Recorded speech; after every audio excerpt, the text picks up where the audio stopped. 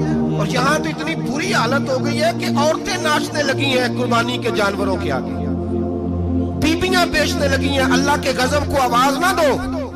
یہ قربانی ہے کہ ہر چیز کا, مذہب کی ہر شے کا مذاق بنا دیا ہے.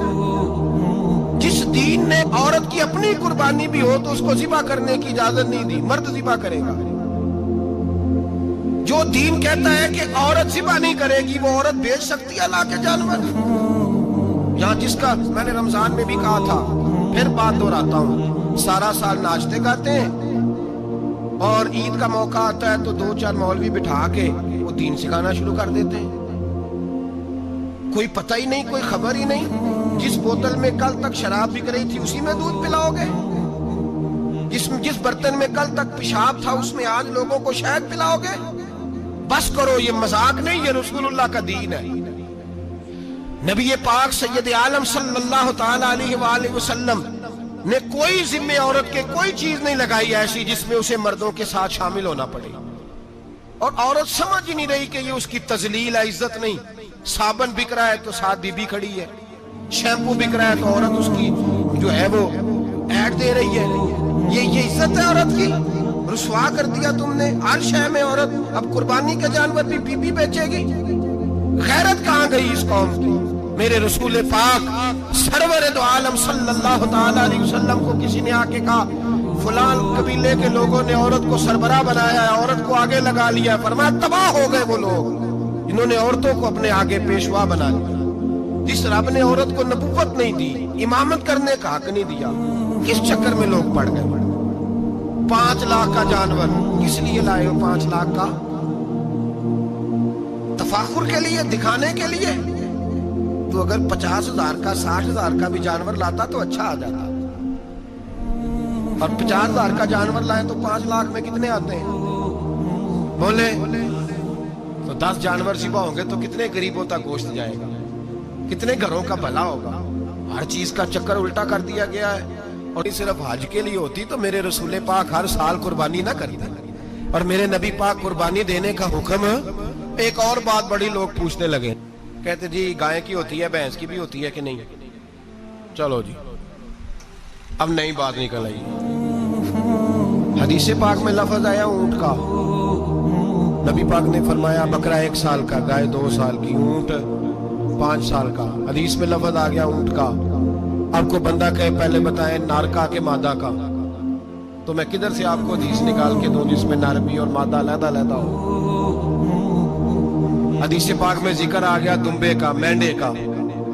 اب باقی جو سارے جاگ رہے ہیں نا، اب غور فرمائیں، باقی ایک بکرا ہے، ایک چھترا ہے، ایک دمبا ہے، ایک دیسی بکرا ہے، ایک پہاڑی بکرا ہے، تو علیحدہ لفظ کہاں سے نکال کے دیے جائیں؟ یہ ساری انواع ہیں، اقسام ہیں، نوع ہیں. اسی طرح بھینس بھی گائے کی ایک قسم ہے. امام اعظم ابو حنیفہ فرماتے ہیں النوع منہ، یہ اس کی ایک قسم ہے، نوع میں سے ہے، گائے کی نوع میں سے. آپ عام لفظ بولتے ہیں تو کہتے ہیں بکرا چھترا گائے بھینس، عام لفظ ہے نا. تو جب گائے کہہ دیا تو اب کو بندہ کہے گائے آیا تو پہلے بتائیں گائے تو ہے تو اس میں بیل شامل ہے کہ نہیں؟ تو گائے کی جتنی قسمیں ہیں نا، ہمارے محدثین بھینس کو گائے میں شامل کرتے ہیں. بھینس گائے کی ایک قسم ہے. تو نبی پاک صلی اللہ علیہ وسلم نے جب گائے کا لفظ استعمال کیا تو بھینس اس کے اندر آ گئی. تو اگر گائے کی قربانی جائز ہے تو بھینس کی قربانی بھی جائز ہے. اگر بیل کی قربانی جائز ہے تو کٹے کی قربانی بھی 100% جائز ہے. اس کے اندر 7 حصے ڈالے جائیں گے، اسے قربان کیا جائے گا، یہ جائز ہے. اگر آپ صریح لفظ نکال کے دکھانے کو کہیں گے تو پھر تو بڑی چیزوں میں لوگ الجھ جائیں گے.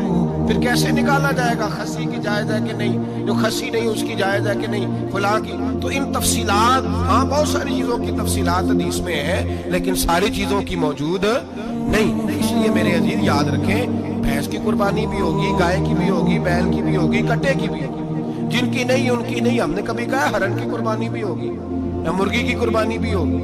تو حدیث مبارکہ کے اندر جو چیزیں موجود ہیں ان کی جتنی اقسام ہیں ان سب کی قربانی کرنا ہاں جائز ہے. اور میرے نبی پاک صلی اللہ علیہ وسلم نے فرمایا جانور خوبصورت ہو، لنگڑا نہ ہو، کانا نہ ہو، زخمی نہ ہو، خوبصورت جانور لاؤ، اس کو لا کے ذبح کرو. لوگ کہتے ہیں چلو اتنے پیسے اللہ کے راستے میں دے دیں، تو یہ کافی نہیں کافی. مسلم شریف میں، بخاری شریف میں میرے نبی پاک سید عالم صلی اللہ تعالی علیہ وسلم نے فرمایا 10 ذی الحج کو اللہ کی نظر میں ابن آدم کا سب سے پسندیدہ عمل. لیکن نا 10 ذی الحج کو، کل 10 ذی الحج ہے تو بڑے کام ہو گئے، فجر کی نماز بھی ہوگی، تکبیرات تشریق بھی پڑھی جائیں گی. آج فجر سے شروع ہو گئی نا، 9 کی فجر سے لے کر 13 کی عصر تک تکبیرات تشریق پڑھی جائیں گی. اللہ اکبر، اللہ اکبر، لا الہ الا اللہ، واللہ اکبر، اللہ اکبر وللہ الحمد، اللہ اکبر، اللہ اکبر، لا الہ الا اللہ، واللہ اکبر، اللہ اکبر وللہ الحمد، اللہ اکبر، اللہ اکبر، لا الہ الا اللہ، واللہ اکبر، اللہ اکبر وللہ الحمد. کوشش کریں جب بھی پڑھیں 3 بار پڑھیں. تکبیرات تشریق بھی پڑھی جائیں گی، فجر کی نماز بھی کل ہوگی، عید کی نماز بھی ہوگی، لوگ اور بھی کوئی ذکر اذکار کریں گے. لیکن میرے نبی پاک صلی اللہ علیہ وسلم نے فرمایا 10 ذی الحج کو اللہ کو اپنے بندے کا جو کام سب سے زیادہ پسند ہے وہ یہ ہے کہ وہ اللہ کے راستے میں جانور کا خون بہائے. حالانکہ نمازیں بھی ہیں، اذکار بھی ہیں، تکبیرات بھی ہیں، سارا کچھ ہے، پر اللہ کو سب سے زیادہ کیا پسند ہے؟ جانور کو قربان کرنا. یہ اللہ کو بڑے خوبصورت لفظ نبی پاک علیہ السلام نے فرمایا قربانی کا جانور قیامت کے دن اپنے سینگوں اور کھروں سمیت آئے گا، اور جس نے قربانی کی ہوگی اس کی بخشش کروا کے اسے جنت میں لے کر جائے گا. تو فرمایا ابن آدم کا سب سے پسندیدہ عمل یہ، سب سے پسندیدہ، کہ وہ 10 ذی الحج کو قربانی کریں، کوشش کریں خود ذبح کریں اپنا جانور. یہ حضور کی سنت ہے. یہ نہ ہو سکے تو نبی پاک صلی اللہ علیہ وسلم نے اپنے ہاتھوں سے ذبح کرنے لگے حضرت فاطمہ کا جانور. تو فرمایا فاطمہ ادھر آ کے اس کے پاس کھڑی ہو جاؤ، میں تمہارا جانور ذبح کرنے لگا. اپنے جانور کے پاس کھڑی. میرے جو بھائی ذبح کرنے کا کام کرتے ہیں نا، قصاب ہم کہتے ہیں، سارے قصاب نہیں ہوتے، بہت سارے لوگ یہ سعادت حاصل کرتے ہیں اور بڑی نیکی کا کام کرتے ہیں. اللہ انہیں بڑی بہترین جزا عطا فرمائے گا، بڑا خیر کا کام کرتے ہیں. لیکن چونکہ رش ہوتا ہے ایسے لوگوں کے پاس، تھوڑی جلدی بھی ہوتی ہے. پہلی تو کوشش کریں تکبیر خود ڈالیں، یہ نہیں ہو سکتا تو قریب کھڑے ہوں. ہمارے ہاں ایک رواج یہ بھی ہے کہ 2 بندے ہاتھ رکھتے ہیں.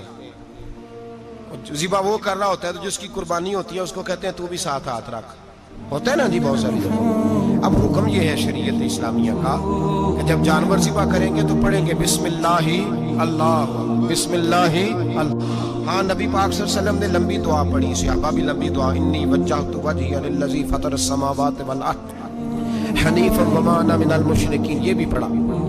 اور پھر میرے رسول پاک صلی اللہ علیہ وسلم نے یہ بھی کہا کہ اللہ میری طرف سے قبول فرما، میری امت میری اہل بیت کی طرف سے قبول فرما۔ صحابہ جب جانور ذبح کرنے لگتے پہلے یہ دعا پڑھتے، پھر کہتے اللہم تقبل منا کما تقبلتا خلیلک ابراہیم علیہ السلام وتقبلتا حبیبک محمد صلی اللہ علیہ وسلم، اے اللہ ہم سے بھی قبول فرما جیسے تو نے حضرت ابراہیم سے قبول فرمائی اور جیسے اپنے حبیب حضرت محمد صلی اللہ علیہ وسلم سے قبول۔ یہ ساری دعا پڑھی اور جب جانور ذبح کرنے لگے تو پھر پڑھیں بسم اللہ اللہ، بسم اللہ اللہ۔ اچھا دو آدمیوں نے ہاتھ رکھا ہوا ہے، دو آدمی، اب اگر ایک نے بھی نہ پڑھی بسم اللہ اللہ اکبر تو جانور حلال نہیں ہوگا، دونوں کو پڑھنا پڑے گا۔ یہ مسئلہ یاد رکھنا۔ ایک اور بات بھی بتانی ہے آپ کو، وہ بھی آپ نے یاد رکھنی ہے۔ قربانی کے بڑے جانور میں کتنے حصے ہوتے ہیں؟ 7۔ اب 7 حصوں میں 7 کی نیت قربانی کی ہونی چاہیے، 7 کی۔ 6 حصے ڈال گئے، جو چلے تھوڑے سے زیادہ امیر لوگ نہیں تھے، نارمل تھے، انہوں نے 6 حصے ڈال لیے۔ 7واں امیر آدمی تھا، اس کو جا کے کہا یار ایک حصہ نہیں مل رہا، تو چل تو نے تو 2-3 بکرے لیے ہوئے ہیں، تو بھی شامل ہو جا۔ اس نے پہلے تو کہا نہیں یار میں نے اب لے لی ہے، پھر جب اصرار کیا تو کہا چلو ٹھیک ہے بڑے گوشت کا قیمہ کرا لیں گے، تو اس طرح کرو ڈال لو میرا بھی حصہ۔ اب 6 کی نیت قربانی کی، 7ویں کی گوشت کی، کسی کی بھی قربانی نہیں ہوگی، گئے سارے۔ اب اس کے لیے شرط کیا ہے کہ اس کو بھی آپ، اصل میں ہمیں مسائل نہیں آتے، نہ ہم سیکھتے ہیں نہ پتہ کرتے ہیں، پھر خرابی ہوتی ہے۔ اب اس سے کہیں کہ یار قربانی سے پہلے اپنی نیت کا اعادہ کر، اپنی نیت کا اعادہ کر، بتا کہ تیری نیت کیا ہے، اور اگر غلط ہے تو صحیح کر لے، تاکہ سب کی قربانی تو بتا۔ یہ جو تو رکھ رہا ہے قربانی، تو کس کی قربانی کر رہا ہے؟ دادا جی کے نام کی، ابا جی کے نام کی، اپنے پیر کے نام کی، استاد کے نام کی، یا رسول پاک صلی اللہ علیہ وسلم کے نام، نبی پاک کے نام؟ اسے پوچھیں، اور جو وہ نیت بتائے اس نیت کی دعا ہوگی، اس کی طرف سے کہا جائے گا اے اللہ اس کی طرف سے اسے قبول۔ میری بات کی سمجھ آ رہی ہے میرے عزیزوں کو؟ اور اس ارادے کے ساتھ قربانی، اگر ایک کی بھی نیت خراب ہو گئی تو مسئلہ بگڑ گیا۔ اس لیے ان مسائل، اور نبی پاک کے نام کی جو قربانی ہوگی، سبحان اللہ۔ میں کرامات کا زیادہ قائل نہیں، ہم کرامات کے نہیں کیفیات کے قائل ہیں، کیفیات کی۔ اور دین ویسے بھی لفظوں کا نام نہیں، کیفیت کا نام ہے۔ میرے اسا فرمایا کرتے تھے ہم کرامت سے زیادہ کیفیت کے قائل ہیں۔ اگر مرید ساری زندگی کرامتیں سناتا رہے اور کبھی اسے مدینے جانے کا شوق ہی پیدا نہ ہو، کبھی نبی پاک کے نام پہ آنسو نہ آئے، تو پھر کرامت کا فائدہ نہیں، کیفیت تو ملی نہیں اسے۔ ہم کیفیت، اسی طرح ہم نظرانے کے نہیں نظر آنے کے قائل ہیں۔ تو بھائی یہ یاد رکھ لیں، کیفیت کا نام دین ہے، نبی پاک کے نام کی قربانی۔ میں قائل تو نہیں کرامت کا، لیکن ایک بات میں نے اپنے ایک استادوں سے، ایک بزرگوں سے سنی ہے، میرا دل کرتا ہے وہ سنا دوں آپ کو۔ اور بزرگوں کا قول ہے اصل رنگ جو میں عرض کر رہا ہوں اسی رنگ میں اس کو رکھیے گا، اور جس حد تک میں بات کر رہا ہوں اسی حد تک رکھیے گا۔ اب ہر آدمی کے پاس موبائل ہوتا ہے، فوراً بات ریکارڈ ہوتی ہے، فوراً میڈیا پہ جاتی ہے، فوراً لوگ کمنٹس کرتے ہیں۔ تو بھائی جس حد تک سناؤں اسی حد تک رکھیے گا۔ میرے ایک بزرگ فرمایا کرتے ہیں کہ نبی پاک کے نام کا جانور ذبح کرو، اور وہ گوشت اس آدمی کو کھلاؤ جس کا حافظہ کمزور ہے، اللہ اسے وسیع حافظہ عطا فرمائے گا۔ اور فرمایا کرتے کہ میرا تجربہ ہے، نبی پاک کے نام کا جانور ذبح کرو، اور جس آدمی سے کوئی گناہ نہیں نہ چھوٹتا، کسی گناہوں میں الجھ گیا ہے، اسے وہ والا گوشت کھلاؤ، اللہ اس کے دل میں نور پیدا فرمائے گا اور گناہ سے نفرت ہو جائے گی اسے، جو نبی پاک کے نام کا جانور ہے۔ تو ہم جو سیکھنے والے لوگ ہوتے ہیں، ہمارا دل کرتا ہے کہ چلو تھوڑا سا اپنی طرف سے بھی پوچھ لیں۔ تو میں نے کہا حضور اگر بیمار کو کھلا دیں تو فرمانے لگے کھلا دو، اللہ صحت دینے والا ہے، پر بیمار کے لیے دوائیاں بڑی ایجاد ہو گئی ہے، گناہگار کی دوائیاں نہیں ملتی، بیماروں کی دوائیاں بڑی ہیں۔